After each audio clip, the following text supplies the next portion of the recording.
All right, get ready.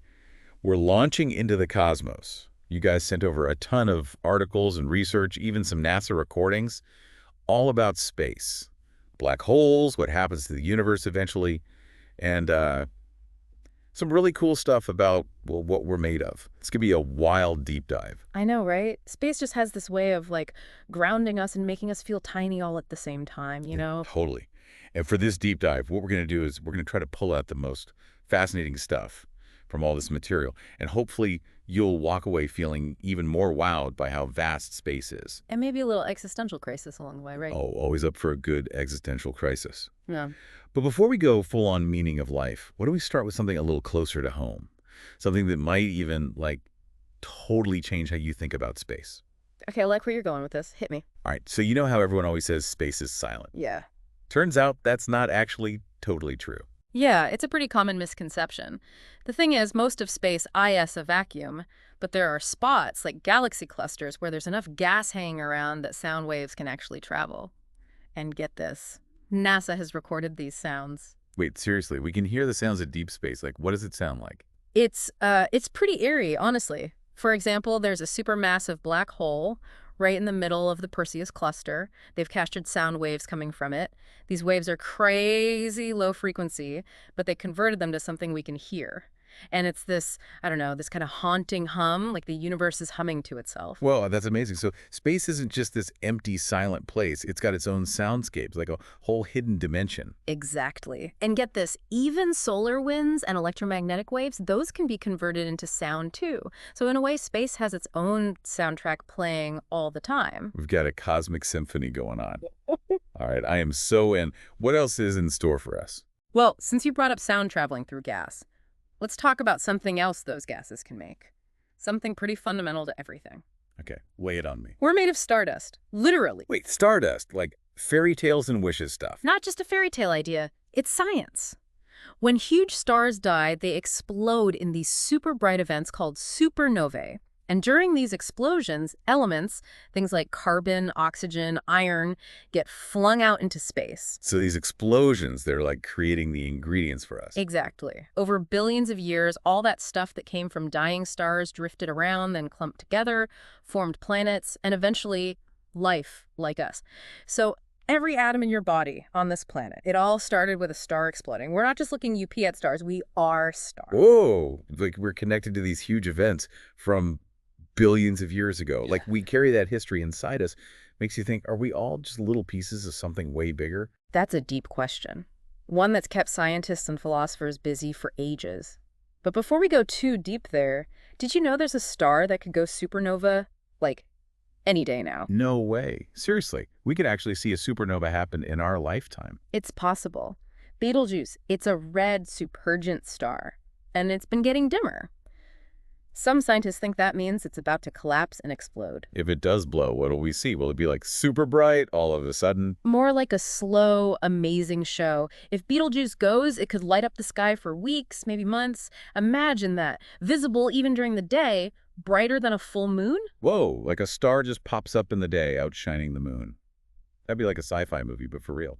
And that's just one example of how powerful, how beautiful the universe is. But space, it's not all pretty lights and stardust. There's a dark side, too. Now you're talking my language. Give me the spooky space stuff. What's the scariest thing out there? When it comes to cosmic scary stuff, black holes win. These things are like the ultimate vacuum cleaners of the universe. So dense, not even light can escape. Yeah, I know a bit about black holes. What happens when massive stars collapse, right? And their gravity is so strong it warps space and time around them. Exactly. And anything that gets too close to a black hole, well, it gets stretched and squeezed in a process called spaghettification. Spaghettification. Yeah. That sounds not pleasant. Not pleasant at all. Like, imagine being pulled apart atom by atom as you fall into a black hole. Nope, not fun. Okay, note to self, stay far, far away from black holes. Yeah. But how do they even form? Like, how does a star just turn into this point that's infinitely dense? Gravity, that's the culprit. When a huge star runs out of fuel, it can't support its own weight anymore. Gravity wins, and the star's core collapses in on itself. And if it's massive enough, it just keeps collapsing until all that matter is squeezed into a single point, a singularity. That point is surrounded by the event horizon, the point of no return. So it's like gravity's ultimate victory, crushing a star into this tiny point. Scary, but also kind of fascinating. But these black holes aren't just sitting still, are they? Nope. They're always moving, always interacting with whatever's around them. In fact, they can even go rogue. Rogue black holes?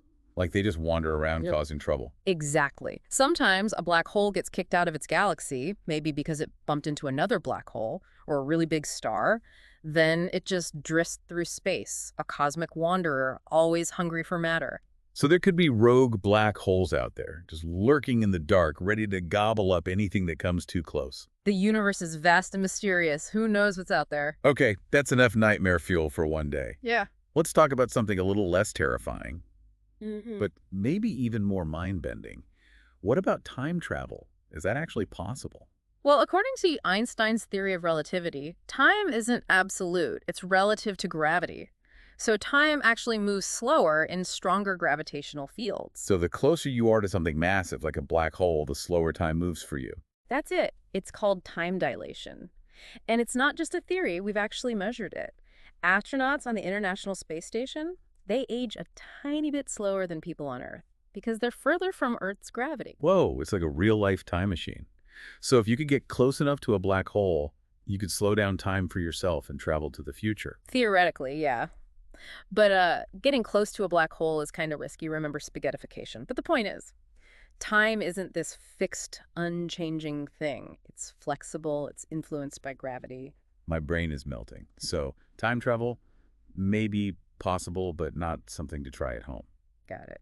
But you said earlier that time dilation is actually used for practical stuff. Oh yeah, it's used in GPS systems all the time. Those atomic clocks on GPS satellites, they have to be adjusted constantly to account for time dilation because they're moving super fast and experience weaker gravity than clocks down here on Earth. So without accounting for time dilation, our GPS would be totally useless. Exactly. So every time you use your phone's GPS, you're actually taking advantage of Einstein's theory of relativity. Pretty cool, huh? It definitely makes me appreciate physics a lot more. But speaking of things essential for life, let's switch gears. Huh. What about water? It's super important for us here, but is there water out there in space? Turns out water is pretty common throughout the solar system and even beyond. We found evidence of it on the moon, on Mars, even on some of the icy moons of Jupiter and Saturn. Wait, so there could be oceans on other planets and moons? There's definitely water out there, and sometimes a lot of it. Take Europa, one of Jupiter's moons, for example. Europa, yeah. I've heard of that one. Doesn't it have this huge ocean hidden under its icy surface? You got it. Scientists think Europa has a global ocean under all that ice, and it might even have twice the amount of water as all the oceans on Earth combine. Wow, that's almost impossible to imagine. But what's so exciting about this ocean? Is it just because it's a lot of water? It's more than that. It's the possibility of life. Europa's ocean might be touching the rocky bottom, which could create conditions similar to hydrothermal vents here on Earth, and life thrives around those vents, even without sunlight. So there could be alien life swimming around in that ocean, totally independent of the sun. It's a real possibility, and scientists are working hard to figure it out, and Europa's not alone. Enceladus, a moon of Saturn, also shows signs of a subsurface ocean that could be habitable. So there are two moons right in our solar system that could have life. That's incredible. Yeah. The universe is full of possibilities we can't even dream of. And that's just the beginning. There are countless planets and moons out there. Some might even have conditions better suited for life than we can imagine right now. Okay, my mind is blown. But with all this talk about life and the vastness of space, it makes you think, what's the point of it all? The big questions, the ones philosophers and scientists have been trying to answer forever. What's the meaning of life? What's our place in the universe? I mean, we've covered the origins of the universe. Now I'm wondering about its end. Everything has to end eventually, right? Does the universe have an expiration date? How does it all go down? I need answers. Whoa, slow down. We've got plenty of time to tackle those existential mysteries. But first, let's take a look at some of the other strange and wonderful things happening out there in the cosmos. Speaking of mysteries, we've talked about some pretty wild stuff already, but here's something that might just top it all. You know how we've been talking about all the cool things in space? Stars, planets, black holes. Yeah, it's been mind-blowing so far. Well, get this, all that stuff, everything we can actually see, it only makes up about 5% of the universe. The other 95% is made up of things we can't even see. Wait, hold on. You're telling me there's a whole lot more out there that we're basically blind to? What is this invisible stuff? We call it dark matter and dark energy. Dark matter and dark energy. Sounds like something out of a superhero comic book. They might sound like science fiction, but trust me, they're very real. We just can't see them directly because they don't interact with light the way normal matter does. Okay, so if we can't see them, how do we even know they exist? What's the evidence? We know they're out there because of their gravity. For example, galaxies rotate way faster than they should based on the visible matter we can see. It's like there's this invisible scaffolding holding them together, providing the extra gravity they need to spin that fast without flying apart. And that's where dark matter comes in. So dark matter is like this cosmic glue that holds galaxies together. That's pretty wild. But what about dark energy? What does that do? Dark energy is even more mysterious. It's thought to be this force that's responsible for the accelerating expansion of the universe. Wait, the universe is expanding. I thought it was just like sitting there doing its thing. It's not just expanding, it's expanding faster and faster. Like something is pushing it outward, working against gravity, and that something is what we call dark energy. So it's like this cosmic tug of war. Gravity wants to pull everything together, and dark energy wants to push everything apart. That's a great way to think about it. And right now, dark energy seems to be winning. The universe is expanding faster and faster. That's kind of scary, but also really awesome. But if we don't even know what dark matter and dark energy are, how can we possibly know what's going to happen to the universe in the long run? That's the million-dollar question, and scientists are working hard to figure it out. The fate of the universe, whether it ends in a big freeze, a big crunch, or a big rip, might all depend on the nature of dark energy and how it changes over time. So these two invisible things, dark matter and dark energy, that we barely understand, they could hold the key to how the universe ends. It's almost too much to wrap my head around. It's definitely mind-blowing, and it really shows us how much we still don't know about the universe. But that's what makes it so exciting. So many mysteries left to solve, so much more to explore and learn. Speaking of mind-blowing concepts, there was this article in the pile about quantum mechanics. I've always found that stuff to be a bit intimidating. Like, it's just too weird for me to grasp. I know what you mean. Quantum mechanics is definitely one of those fields that challenges our everyday understanding of reality. It's the study of the really small, the world of atoms and subatomic particles, where the rules are completely different from what we experience in our normal world. So what kind of crazy stuff happens in the quantum world? Give me the weirdest thing you can think of. Okay, how about this? In the quantum world, particles can exist in multiple states at the same time. It's called superposition. So like an electron, for example, can be both a wave and a particle at the same time until we actually measure it. Wait, so it's like these particles can't make up their minds about what they want to be. They're both things at once until someone decides to look at them. That's pretty bizarre. It is pretty mind-bending. And it gets even weirder. Particles can also be entangled, meaning they're connected in a way that goes beyond distance. So if you have two entangled particles and you change one, the other one instantly changes too, even if they're light years apart. Hold on. So it's like instant communication across huge distances, faster than the speed of light. That doesn't even seem possible. It's one of the most puzzling things about quantum mechanics, but we've seen it happen in experiments over and over again. Einstein called it spooky action at a distance. Okay, now I'm really freaking out. Superposition, entanglement, spooky action. It's like the universe is messing with us. In a way, it kind of is. The quantum world operates on a completely different set of rules than the world we're used to. But here's the amazing thing. These rules are just as real, just as important as, say, the laws of gravity. They govern how everything in the universe behaves, from the tiniest particles to the largest structures. So we've got these two worlds, right? The normal world we see every day, and this weird, wacky quantum world happening behind the scenes. And they both somehow work together to create the reality we live in. That's the beauty of it. And the coolest part is, scientists are starting to figure out how to use these quantum phenomena to develop new technologies. Oh, right. Quantum computers. I've heard of those, but I've never really understood what they are or how they work. Well, think about a normal computer, like the one you're using right now. It stores information as bits, which can be a 0 or a 1. But a quantum computer uses qubits, which can be both 0 and 1 at the same time because of that superposition thing we talked about. So instead of just two options, a qubit has both options at once. That sounds incredibly powerful. It is. A quantum computer with just a few hundred qubits could theoretically do calculations that would take a normal computer billions of years. Wow, so quantum computers could change everything from medicine to materials to AI. That's pretty mind-blowing. It really is. And there's another area where quantum mechanics could have a huge impact. Communication? Quantum communication. What's that? Like sending messages through wormholes or something? Not quite that exotic, but close. Quantum communication uses entanglement to create communication channels that are ultra secure.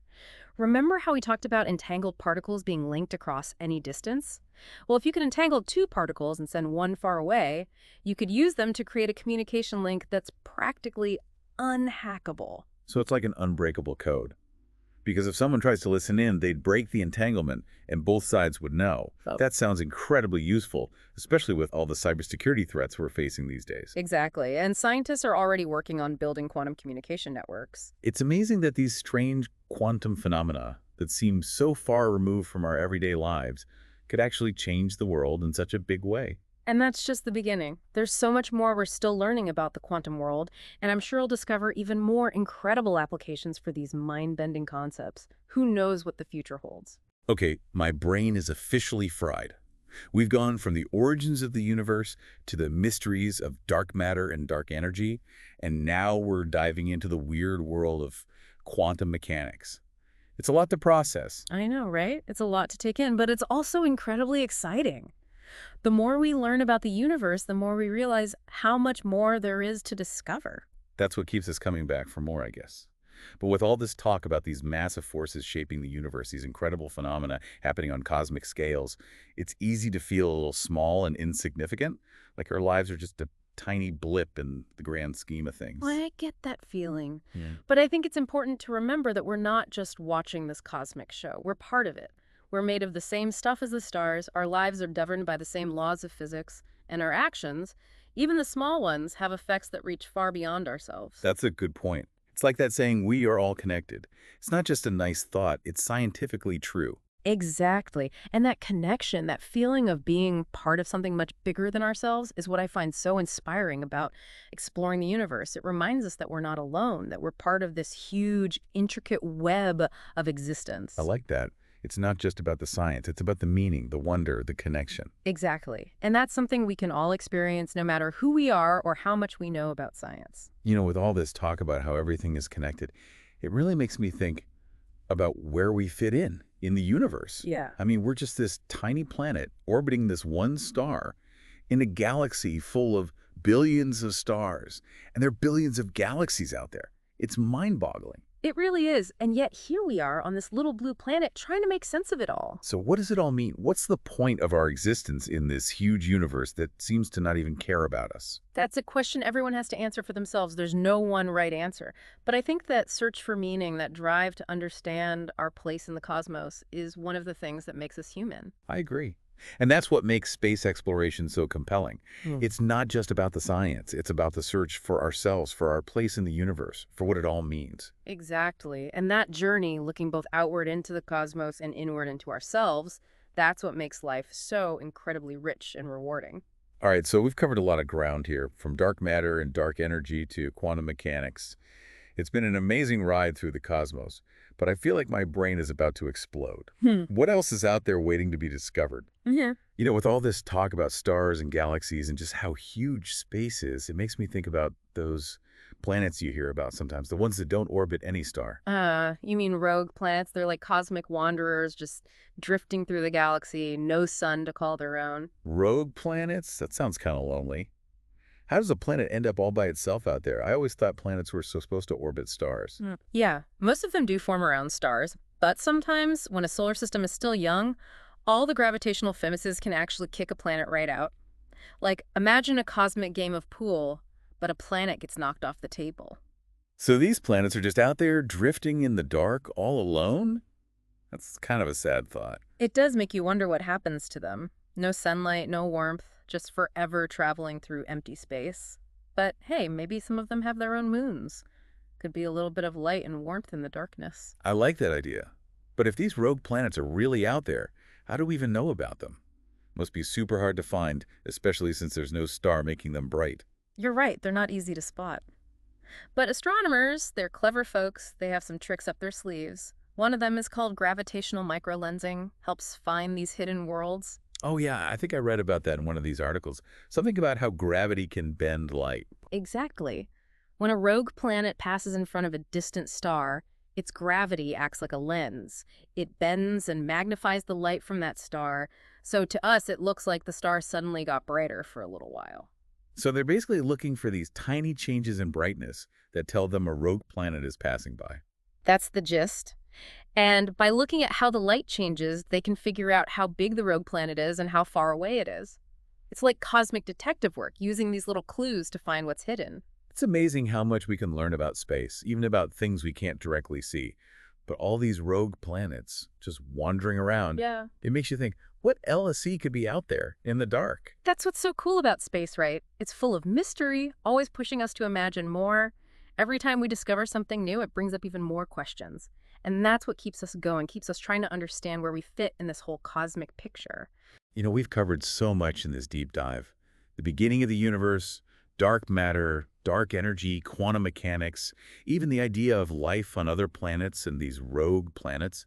It's been an incredible journey, but I think my brain is officially overloaded. Uh-huh. I hear ya. It's a lot to take in, but that's what makes it so fascinating. The more we learn about the universe, the more we realize there's even more to discover. Out of everything we've talked about today, what really sticks out to you? What's the one thing you'd want our listeners to remember? For me, it's how everything is connected. We've seen how every little thing in the universe is linked, from the tiniest particles to those massive structures, from the start of time to right now. We're made of stardust. The same laws of physics that shape the cosmos shape our lives, and even our smallest actions can have effects that reach far beyond ourselves. Totally agree. That sense of cosmic unity, realizing that we're not just some isolated beings on a tiny planet, but part of something much bigger, that's what makes this whole journey into space so meaningful. It's humbling, for sure, but it's also incredibly empowering. It reminds us that we're not alone, we're all part of this huge, complex web of existence, and our lives have purpose, even if we don't always see the big picture. Well said. So as we wrap up this deep dive into space, what's the one thing you'd like our listener to take away from all this? I hope they come away feeling that sense of awe and wonder about the universe, and a deeper appreciation for where we fit into it all. I hope they keep looking up at the night sky full of curiosity, keep asking questions, keep exploring, and never lose that childlike sense of wonder. That's what makes discovering things so rewarding. I love that. And hey, who knows? Maybe someday it'll be one of our listeners making the next big discovery, solving some cosmic mystery, or inspiring the next generation of space explorers. The possibilities are endless. The universe is waiting. And on that note, we've reached the end of our deep dive. Thanks for joining us on this amazing journey through the cosmos. Until next time, keep exploring.